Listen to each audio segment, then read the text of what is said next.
Bonjour! Alors, nous voici, autre capsule vidéo de révision pour les secondaires 1, module 5, agriculture, territoire agricole si vous préférez. Alors, les opérations intellectuelles, critères d'évaluation pour la première partie vont être établir des faits. Il va falloir savoir qu'est-ce que l'agriculture, qu'est-ce qu'un territoire agricole. Ensuite, on va établir des faits et se situer dans l'espace, je m'explique, c'est qu'il va falloir connaître les facteurs de localisation, le fameux plat d'eau chaude, avec être capable aussi d'avoir, comme je disais, établir des faits. Donc, les facteurs de localisation sont lesquels et où ça se situe, ça, au Québec, parce qu'on parle du Québec. Ensuite, on va faire des différences. Donc là, ça va être dégager des similitudes et des différences. Ça va surtout être des différences parce qu'on va voir les rangs et les cantons. Ensuite, il va falloir mettre en relation des faits. On va voir que depuis, on va voir, on l'a vu en classe, puis vous le savez, c'est logique, là, il y a beaucoup moins de monde à la campagne qu'il y a de monde à la ville, alors qu'autrefois, c'était l'inverse. Les villes n'étaient pas peuplées comme elles le sont aujourd'hui. Alors, le critère, finalement, c'est mettre en relation des faits. Il faut dire pourquoi, qu'est-ce qui s'est passé, comment c'est devenu. Alors, c'est ce qu'on va voir dans la première partie. Je vous revois tantôt.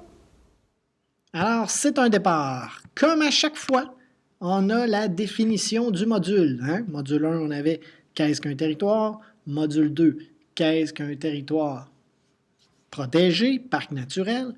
Module 3, qu'est-ce qu'un territoire à risque. Module 4, qu'est-ce qu'un territoire patrimonial. Alors, module 5, c'est tout à fait normal qu'on ait qu'est-ce que l'agriculture, qu'est-ce qu'un territoire agricole, qu'est-ce qui définit un territoire agricole. Alors, il faut connaître ça. Dans votre document, nous avons ça ici. Donc, votre document module 5, première année du secondaire. On s'en va à la page 4. Donc, on a ça ici. De quelle façon définit-on l'agriculture? C'est une activité de production de matières premières et de biens de consommation avec des végétaux et animaux, donc et animaux, directement ou indirectement obtenus à partir du sol. Alors, première question, comme à chaque module, qu'est-ce que l'agriculture ou qu'est-ce qu'un territoire patrimonial? Si on revient au document de révision, les facteurs de localisation. Facteurs de localisation, on les a vus toujours, c'est situé près de l'eau, dans un climat chaud et sur un terrain plat. On a aussi ça dans votre document corrigé, on va aller voir ça. Alors, on a ça ici, vous voyez, depuis toujours, les gens s'installent près de l'eau et on a toujours besoin d'agriculture. Là, on a des petites statistiques ici. Mais là, après, quand on descend, vous voyez la belle carte. Donc, les gens habitent les plaines du Saint-Laurent. La majeure partie des villes au Québec sont dans les plaines du Saint-Laurent. Voilà, ici, le Saint-Laurent, l'axe de développement. Et on dit que 80% de la population s'est installée sur ce petit 2%-là du territoire, entre le bouclier canadien et entre les Appalaches ici. Donc, les gens s'installent ici comme ça. Si on se rappelle bien de notre truc ici, regardez, là, on a relief plat sur le bord de l'eau, un climat chaud, et on a toujours ce fameux truc ici qu'on dit, c'est un plat avec de l'eau qui est chaude. On enlève le E, ça fait terrain plat, près de l'eau et climat chaud. Revenons au plan de révision. Différence entre les rangs et les cantons. Et il faut les situer sur une carte du Québec. On a aussi ça dans notre document. On s'en va là. Voilà, donc un espace découpé en rangs. La majeure partie du Québec est divisée en rangs. C'est un système d'occupation du sol qui a été adapté par les Français à leur arrivée. Donc, on découpait le rang sur le bord de l'eau. Les terres sont découpées en longs rectangles. Et aussi, la proximité favorisait l'approvisionnement en eau. C'était comme ça ici. Lorsqu'on va voir les cantons, On a ça ici. Ça, les cantons, c'est plus un système anglais parce qu'après la guerre d'indépendance américaine, qui était de 1775-1783, même si on dit que la proclamation a été faite le 4 juillet 1776, qui est encore la fête des Américains aujourd'hui. Hein? Au Québec, nous, c'est le 24 juin. Au Canada, c'est le 1er juillet. Eux, c'est le 4 juillet. La guerre avait quand même commencé un petit peu avant. Et à la fin de celle-ci, cette guerre d'indépendance-là, qu'est-ce qui est arrivé? Tu as des habitants des colonies américaines qui sont devenus les États-Unis, qui voulaient demeurer fidèles à l'Angleterre. Eux, on les a appelés des loyalistes. Qu'est-ce qui s'est passé? Ils ont déménagé au Canada, qui appartenait encore à l'Angleterre à cette époque-là, donc ils voulaient rester fidèles. Les gens voulaient rester loyaux, c'est pour ça qu'on a dit que ce sont des loyalistes, et ils vont s'installer dans le sud-est du Québec et en Ontario, qui s'appelait le Bas et le Haut-Canada à l'époque. Ils privilégiaient un système en canton sans tenir compte des cours d'eau. Alors, aujourd'hui, la région touristique qu'on appelle les cantons de l'Est, avec les villes Sherbrooke, Granby, Magog, Quaticook, sont quelques ville de cette région-là. Il va falloir le situer sur une carte du Québec. Alors, on va aller sur la carte du Québec, situer ça, la région des cantons de l'Est, ainsi que le rang. Alors, carte du Québec ici. Hein, là, il y a plein, là, on voit les villes là, dans le fameux 2%, le long du fleuve Saint-Laurent, le sud du Québec. Alors, ça va être une carte vierge. Alors, si on prend une carte vierge avec rien dessus comme ça, qu'est-ce qu'on doit faire? On doit situer le système de rang. Donc, on reste proche du fleuve Saint-Laurent qui est l'axe de développement au nord. Donc, en haut, c'est le rang. On le met ici. Vous voyez, ici, c'est l'île de Montréal. Et là, on s'en vient ici, c'est le lac Saint-Pierre, donc la Mauricie, la ville de Trois-Rivières. On continue ici, tu as la ville de Québec. On s'en va vers le Saguenay. Ici, on s'en va vers la Côte-Nord. De ce côté-là, c'est la Gaspésie. Il ne faut pas le mettre trop haut, notre air. Puis pas trop haut ici non plus, sinon ça ne marche pas. On est dans ce qu'on appelait le bouclier canadien. Si on s'en va trop à l'est aussi, donc il faut rester le long du fleuve. Il ne faut pas dépasser ici la rivière Saguenay, puis ici, tu aurais le lac Saint-Jean. Il ne faut pas dépasser ça. Il faut le mettre ici. Mettez-les plus près de Trois-Rivières, là, entre Trois-Rivières puis Québec, comme ça. Et le canton, bien ici, tu as les États-Unis ici, donc si on dit qu'ils sont montés, les habitants, bien, viens mettre ton C ici, comme ça, dans le sud. OK? Donc, les cantons, les loyalistes américains, ça va devenir les villes de Sherbrooke, Granby, Quaticook, Magog, Farnham. Et au nord du fleuve Saint-Laurent, l'axe de développement, comme je dis toujours, c'est le système de rang. Revenons au plan de révision. On arrive ici, le phénomène des fermes.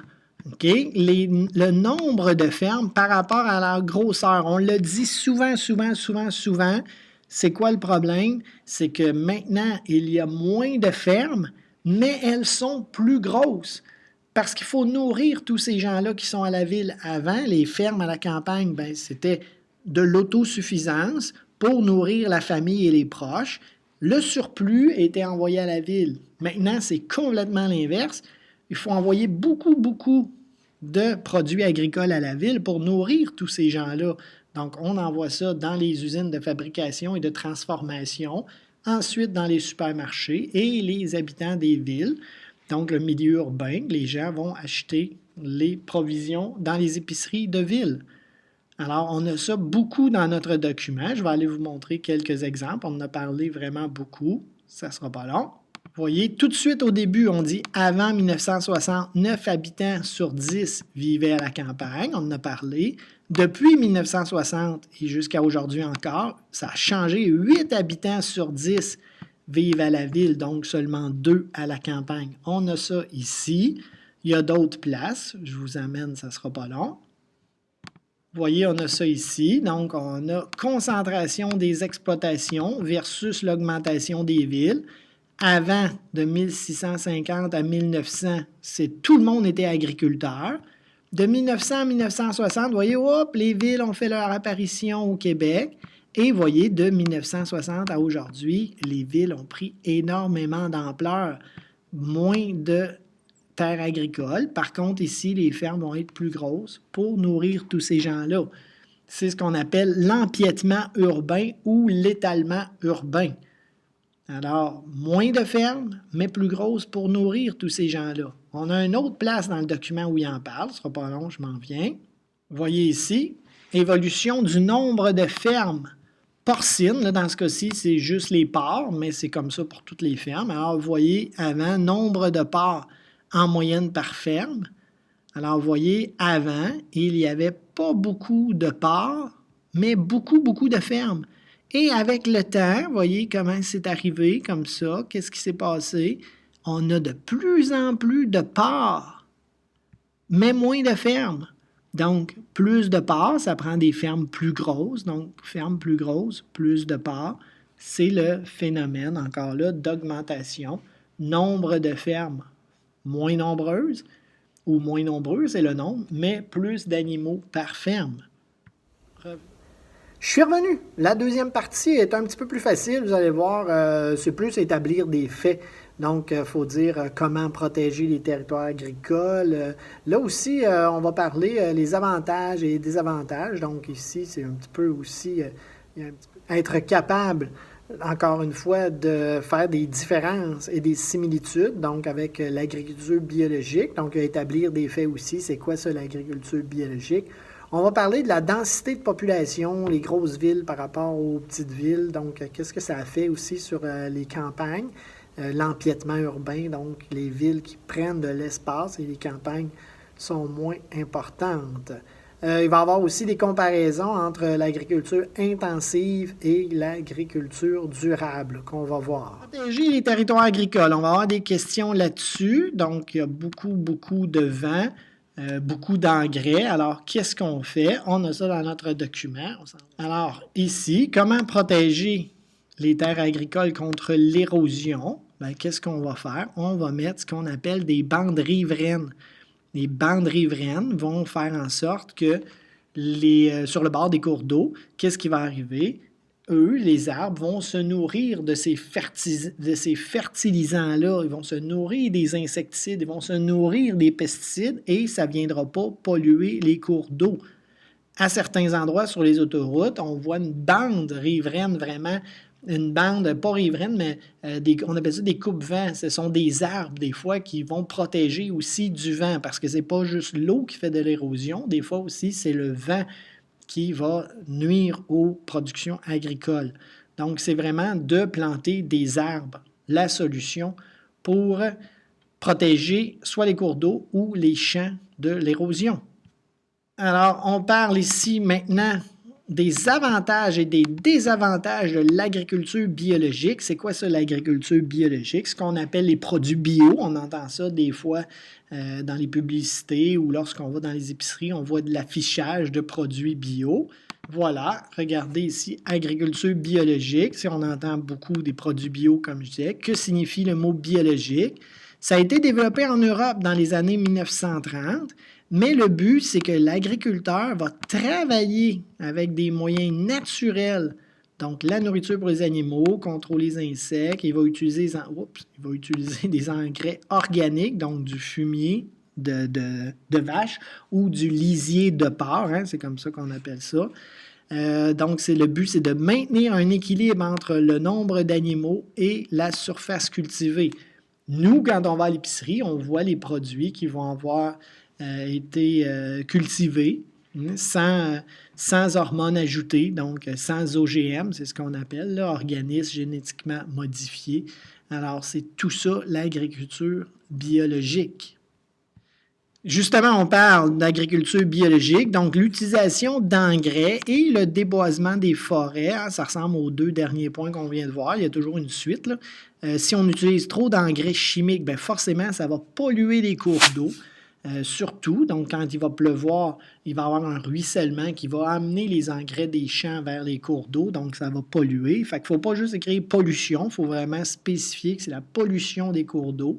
Et le déboisement des forêts aussi a une conséquence négative dans ce cas-ci, parce que ça va justement faire en sorte que les cultures vont être de moins bonne qualité, parce que les arbres sont importants pour se nourrir des minéraux.